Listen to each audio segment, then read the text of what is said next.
32:35. People will reject me. Shame and fears of being exposed leave us vulnerable to the fear of men. Now turn your attention to the universal experience of rejection and the fear of possible rejection. This is certainly a feature of shame, though it does not necessarily include the disgraceful violations of other people. Instead, other people ignore, ridicule, or turn away from you. They exclude you, they withhold the acceptance and love you want from them, and you are left feeling alone and less than those around you. Here again, scripture goes before us. Fear of rejection in the Bible. It might be encouraging to know that fear of rejection has been a problem for a number of illustrious people throughout history.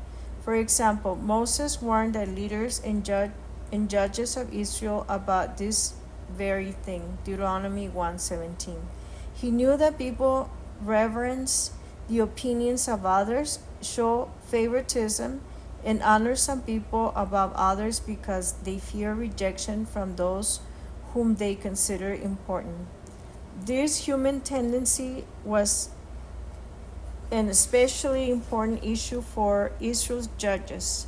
For example, if an Israelite had to judge a case involving a prominent metal worker, he might have experienced a certain pressure to make the judgment light or waive the penalty altogether. 36. Otherwise, the metal worker might reject the judge the next time he needed his help. In other words, judges could be controlled by a defendant if the defendant had something that judges wanted. In such situations, people would become big and God's justice would become small. I wonder how many of us fear those who have more money, more power, more education, more attractiveness than we do. We could ask this question: do I single out certain people in groups for their approval and acceptance because they can give me what I think I need? It could be a boss who does my annual review, a neighbor whose friendship enhances my status, a person who could help to make the church budget, or a spouse whose acceptance and approval are all important. King Saul is a specific biblical example of someone who experienced fear of rejection. In 1 Samuel 15, God commanded Saul to completely destroy the Amalekites. God then gave the armies of Israel grace to defeat these people. But Saul and the people spared Agag, the king of the Amalekites, and the best of the sheep, of the oxen, and of the fattened cows of the lambs, and all that was good. 1 Samuel 15:9. When the prophet Samuel confronted Saul with his gross disobedience, Saul confessed his sin but also justified it. I fear the people and obey their voice. 1 Samuel 15:24. Saul may have made this justification for one of two reasons. Perhaps he really did feel pressure by his generals to bring home some of the spoils of war. In that case, his excuse was indefensible in light of God's endless warnings not to fear people. Or perhaps Saul reasoned that Saul would accept his excuse because fearing others was such a common human thing to do. After all, since fear of others is part of our fabric, how can we be held responsible for it? Regardless of what alternative represents Saul's true motives, his fear of others had catastrophic results. It was the reason Saul lost his kingdom. 37. The Pharisees in the New Testament share King Saul's fear of rejection. They craved acceptance and approval from the people, and they were afraid they wouldn't get it. Many Pharisees boasted that they didn't believe in Jesus, and they even accused those who did of living under a delusion. John 7:45-49. Yet some leaders could not ignore Jesus' authoritative teaching and miracles, and they quietly believed in him. In other words, they believed that Jesus was sent from God and was a Messiah for whom they had hoped and prayed. You'll think that with such a conviction, these leaders would become Jesus' disciples immediately and seek to persuade the others to believe. Yet that didn't happen. Their faith quickly withered. Why? They feared confessing their faith because of the possible reactions of those in the synagogue, for they love human praise more than praise from God. John 12:43. They felt they needed the praise of people. They feared rejection more than they feared the Lord. Our own fear of rejection. It sounds all too familiar. Sometimes we would prefer to die for Jesus than to live for Him. If someone had the power to kill us for our profession of faith, I imagine most Christians would say, yes, I am a believer in Jesus Christ, even if it meant death. The threat of torture might make some think twice, but I think most Christians would acknowledge Christ regardless. However, if making a decision for Jesus means possibly spending years being unpopular, ignored, poor, or criticized, then many temporarily put their faith on the shelf. Death is not imminent, so why hurry into such a rash decision? There will be time later to get things straight with God. In other words, kill me, but don't keep me from being liked, appreciated, or respected. Remember that one word, evangelism. I am sure that many teens would rather die than have their friends catch them hanging out with the church youth group or doing Christian drama on the streets. 38. Aren't the most popular mission trips the ones that take us far from our own neighborhoods? Africa is easy. Our own neighborhoods are a constant challenge. Has anyone consistently had the boldness and clarity of Jesus to testify about the gospel? Never. Has anyone consistently avoided the fear of men in evangelism? Certainly not. There is a foolishness inherent in the message of the cross. The clear proclamation of the gospel does not make us look good. It doesn't make us popular. Peer pressure and the praise of God. The praise of others, the wisp of a breeze that lasts for a moment, can seem more glorious to us than the praise of God. Jesus himself told the Jewish leaders, how can you believe when you receive glory from one another and do not seek the glory that comes from the only God? John 5:44. Today, we may call the Pharisees people pleasers. We would say they struggle with peer pressure since all of us are affected by it at one time or another. We are almost sympathetic towards such behavior, but people-pleasing is perhaps the most tragic form of the fear of men. Teenagers constantly make unwise decisions because of it. Adults too look to other people for their cues. We wait for others to take initiatives of love. We spend too much time wondering what others may have thought about our outfits or the comments we made in the small group meeting. We see opportunities to testify about Christ, but we avoid them. We are ruled by our own reputations. As we follow these Old Testament stories, the problem feels as though it is other people, but in truth, the problem lies within us. Jesus stood in stark contrast to this Pharisee concern.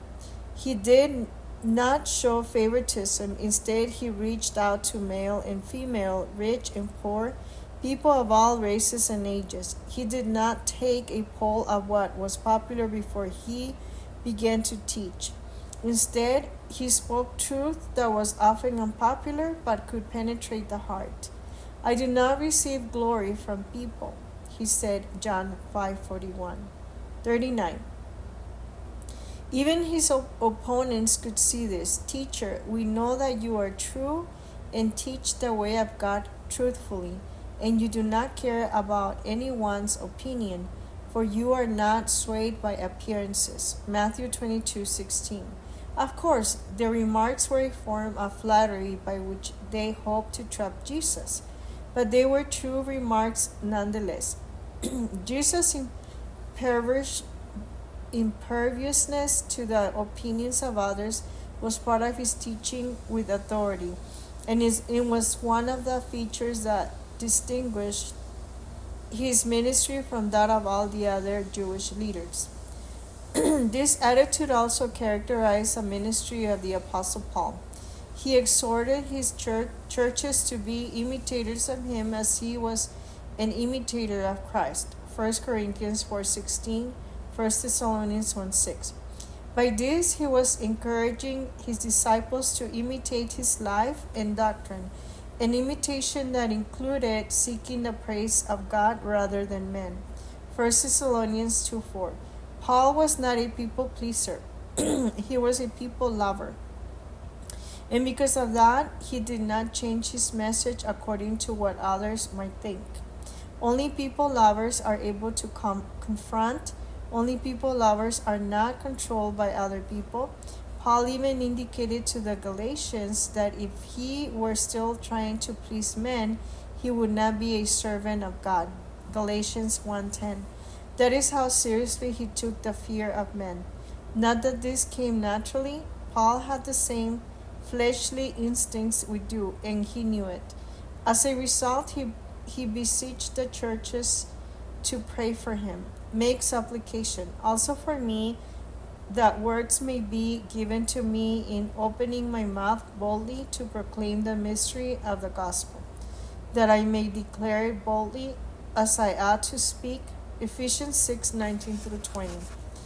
Peter battled with the fear of men. Now to a more tragic example of the fear of other people. Peter had become known for his impetuous style. Of all the disciples, he seemed that boldest. He would probably be the last person we could expect to struggle with the fear of men. 40. But this malady in the hearts of the bold and the timid. How could Peter have denied the Lord? He had seen the miracles. He had been given the Spirit, who revealed to him that Jesus was the Christ. He had witnessed the transfiguration. He was the rock. He loved Jesus. Then denial was unthinkable. But he too was like us, a fellow sinner, spiritually inept apart from the constant work of the Holy Spirit. He too could exalt people so that they seemed bigger than Jesus himself. On a cold night, Peter was outside the house of the high priest while Jesus was being questioned inside. He was standing close to a fire with a group of officials and servants. I do not know what you mean, he said when they told him he had been seen with Jesus. Matthew 26:70. For Peter to make such a denial, we would assume that his confronter was a centurion, a Pharisee, or someone who could have executed him on the spot. His life must have been in great danger. But no, he was confronted by a girl, not a woman of great influence, but a servant girl.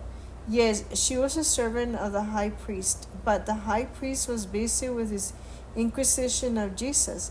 He had no time for Peter. Another disciple, probably John, was even in the house during Jesus' questioning. If anyone had wanted to string up a disciple, the one inside would have been the obvious choice. It would be gracious to think that Peter's life was in danger, but it wouldn't be true. He needed very little provocation to deny Christ. The second time Peter was questioned, perhaps by the same servant girl, he gave a similar response, but it was not a timid, don't look them in the eye response. It was an adamant denial, punctuated with an oath. Surely Peter knew the seriousness of an oath. He knew Jesus' teaching from the Sermon on the Mount. Let what you say be simply yes or no. Matthew 5:37. But sin made truth irrelevant to Peter at that moment. Fear of men is always part of a triad that includes unbelief and disobedience. 41.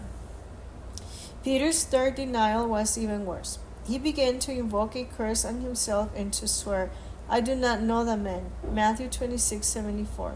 In other words, may God Almighty curse me and my family if I am not speaking the truth. Fear of men is indeed a treacherous snare. Peter's timing couldn't have been worse, for at that moment Jesus was able to see Peter, most likely as he was being taken from the high priest's house to the Sanhedrin. Jesus turned and looked at Peter. Luke 22:61. For Peter, it was as if he were the first Adam. Under the gaze of the holy, he couldn't have felt more naked. There was no place to hide. As for Jesus, we can only guess what he was thinking. What we know is that when Jesus appeared to his disciples, he delighted in demonstrating his awesome forgiveness to Peter. Tell his disciples and Peter, the angel announced after the resurrection, Mark 16:7, in John 21:15-19, Jesus countered Peter's 3 denials with 3 invitations to feed the flock, and he finished by saying, Follow me. Verse 19. Having experienced the curse of the fear of men, having felt the gaze of the holy God, and having known such a rich, forgiving love, Peter undoubtedly had learned his lesson, or so I am sure. He thought, in spite of his strong faith and gifting by the Spirit, this remarkable man was humble one more time because of his fear of other people. This time, the occasion for his people pleasing was a meal with a group of Christians. Peter was very aware that the Gentiles were included in the gospel. After his vision in Acts 10, he had spent time with Gentiles such as Cornelius. Later, he apparently had a habit of meeting and eating with Gentiles. However, when Christian Jews who considered circumcision to be part of the gospel came to Peter, he separated himself from his Gentile brothers and sisters. He treated them according to the Jewish custom rather than the Lord's command. Why did he do this? He feared the circumcision group. As a result, other Jews, including Barnabas, were being led into the same error. 42. Such hypocrisy was so serious that Paul opposed Peter face to face, Galatians 13. Did Peter finally learn? Peter's 2 epistles were most likely written after this event, and his first letter is in particular suggests a connection between these events in Peter's life and the way he taught the early church. Now, who is there to harm you if you are zealous of what is good? But even if you should suffer for righteousness' sake, you will be blessed. Have no fear of them, nor be troubled, but in your hearts honor Christ the Lord as holy. 1 Peter 3:13-15. Don't fear people, fear the Lord. Peter wrote, he knew that the fear of men could be a snare. Our idol of choice. What is it that shame and fear of rejection have in common? The problem is not that we care about being exposed or rejected. Everyone should care about such things. God certainly cares about shame and mistreatment. What they share is they either don't know how to find hope and comfort in God's word, or they simply do not turn to Him. Meanwhile, other people gradually grow to outsized proportions. That's what happens with those things we especially desired. They don't stay put. To use a biblical image, people become an idol, and our idol controls us. We could even say that we worship when we try to please, hoping that they will return the favor and fill us with esteem, love, admiration, acceptance, and respect. When we think of idols, we usually think first of Baal and other human creations. Next, we might think of money. We rarely picture our spouses, our children, or our friends from school, but people are our idol of choice. They predate Baal, money, and power. 43.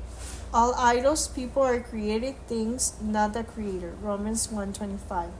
and they do not deserve our worship. We worship them because we perceive that they have power to give us something. We think they can bless us. When you think about it, idolatry is the age-old strategy of the human heart. The objects of worship may change over time, but the heart stays the same. What we do now is no different from what the Israelites did with the golden calf. When the Israelites left Egypt, they felt very vulnerable and needy, and were hard-hearted and rebellious. Even though they had witnessed the power of God, they felt afraid. They fell out of control. Their remedy was to choose an idol over the true God. By doing this, they were both opposing God and avoiding Him. The Israelites opposed God by trusting in themselves and their own gods rather than the true God. After all, they couldn't be absolutely certain that God was going to bless the women among them with fertility. And what about the other gods that seemed to have power to give abundant crops? God, they thought, could not be able to keep pace with their desires, so they looked for blessing and satisfaction in something they felt they could control. Just in case He was not enough, they started to follow other gods. They thought idols would give them what they wanted or felt they needed. They wanted gods they could control and manipulate. They wanted nothing above themselves, including God. They wanted to do it their way rather than God's. That, of course, is the height of rebellion. In following other gods, the Israelites also wanted to avoid God. This suited them more than trusting Him. The people of Israel had never before seen a display of holiness like the one they saw at Sinai. Such holiness left them feeling vulnerable and exposed. They became aware of their own shame. To deal with this holy terror, their rebellious hearts searched for a God that was tame and asked less of them, and the golden calf certainly was that. 44. So it is today. In our unbelief and idolatry, we both oppose God and avoid Him. What is the result of this people's idolatry? As in all idolatry, the idol we choose to worship soon owns us. The object we fear becomes huge and rules us. It tells us how to think, what to feel, and how to act. It tells us what to wear. It tells us to laugh at the dirty jokes. And it tells us to be frightened to death and that we might have to get up in front of a group and say something. The whole strategy backfires. We never expect that using people to meet our desires leaves us enslaved to them. Sarah was a 3-sport star at one of the best colleges in the country. Not only that, but she was a sophomore captain of all 3 teams, and she had just been named co-winner of the college's Best Female Athlete Award. You will think that with such ability and recognition she was feeling pretty good about herself, but she was already worried about next year. The expectations of others were going to be even greater. How could she top what she had already accomplished? She said she wanted to be the best girlfriend, the best athlete, the best student, a good friend, said later. Sarah wanted to quit one of her sports to alleviate some of the overwhelming stress in her life, but she was afraid to disappoint her teammates. Saying no to any friend was out of the question.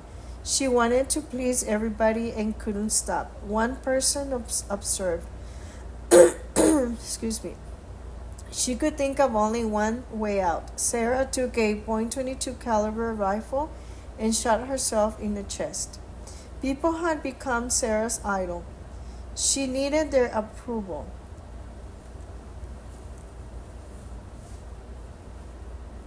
She needed their friendship, and she felt utterly suffocated by their possible disparaging opinions. The tragic reality was that Sarah was a slave to her idol, and tragedy accompanies such slavery. She saw no other way to freedom, and all of us can see our kinship with her. Before we continue to describe our vulnerabilities to the fear of men, let's begin to imagine small steps away from it.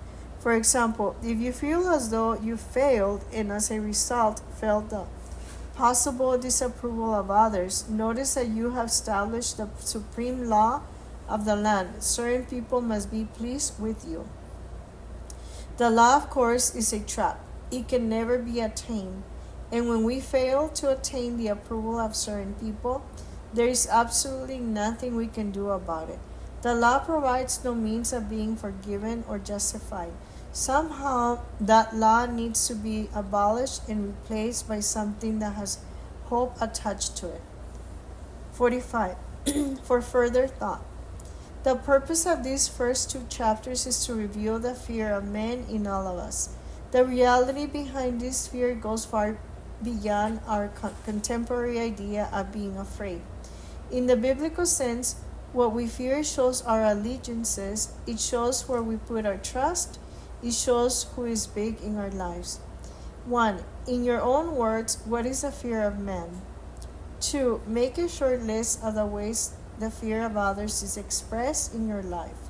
You may want to start with some standout illustrations from when you were younger, but make sure you update it so that it includes incidents from the present day.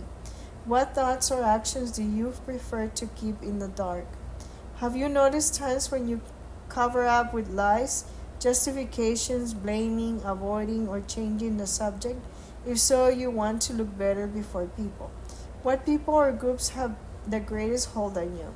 Whose favor do you live for? 3. Begin imagining your own ways to be less controlled by others. If you abolish the law of approval from people, what could take its place?